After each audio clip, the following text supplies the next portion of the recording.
به نام خداوند بخشنده و مهربان. از بلال ابن حرس المزنی خداوند از او راضی باد روایت است که پیامبر صلی الله علیه و سلم فرمودند: روزه داشتن ماه رمضان در مدینه منوره بهتر از 1000 روزه داشتن رمضان در غیر آن است. یک جمعه در مدینه منوره بهتر از 1000 جمعه در دیگر شهرهاست. روایت طبرانی و ضیاء مقدسی. ماه نور و رحمت و غفران کجا هستی بیا.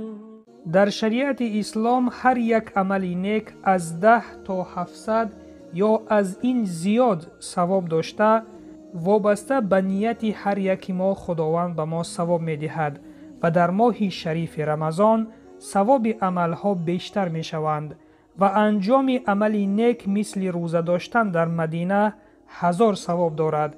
این چنین ادای نماز جمعه در مسجد نبوی نسبت به دیگر مسجدها غیر از مسجد الحرام مکه 1000 ثواب دارد. ماه نور و رحمت و غفران کجا هستی بیا. برادر و خواهر ایمانیم، از مضمون این حدیث به ما معلوم گشت که هر یک عمل نیک، هر یک عبادتی که در مدینه منوره و در مکه مکرمه انجام می دهیم ثوابش نسبت از دیگر شهرها بیشتر است. اگر بپرسیم به سبب چی؟ جواب این است که به سبب نازل شدن قرآن در این شهرها.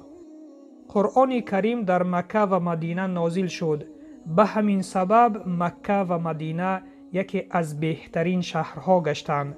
قرآن کریم به پیامبر صلی الله علیه و سلم نازل شد، به همین سبب پیامبر صلی الله علیه و سلم بهترین پیامبر گشت. قرآن کریم به امت پیامبر صلی الله علیه و سلم نازل شد، به همین سبب امت پیامبر صلی الله علیه و سلم یکی از بهترین امتها گشت. قرآن کریم در ماه رمضان و در شب قدر نازل شد، به همین سبب ماه رمضان و شب قدر یکی از بهترین شبها و ماهها گشتند. پس این را فراموش نکن.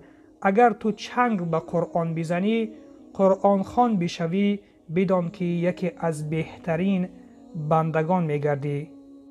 پس برادر و خواهری که مرا میشنوی، اگر قرآن خوان نباشی، نیت بکن، حرکت بکن که در این رمضان فرصت را از دست مده.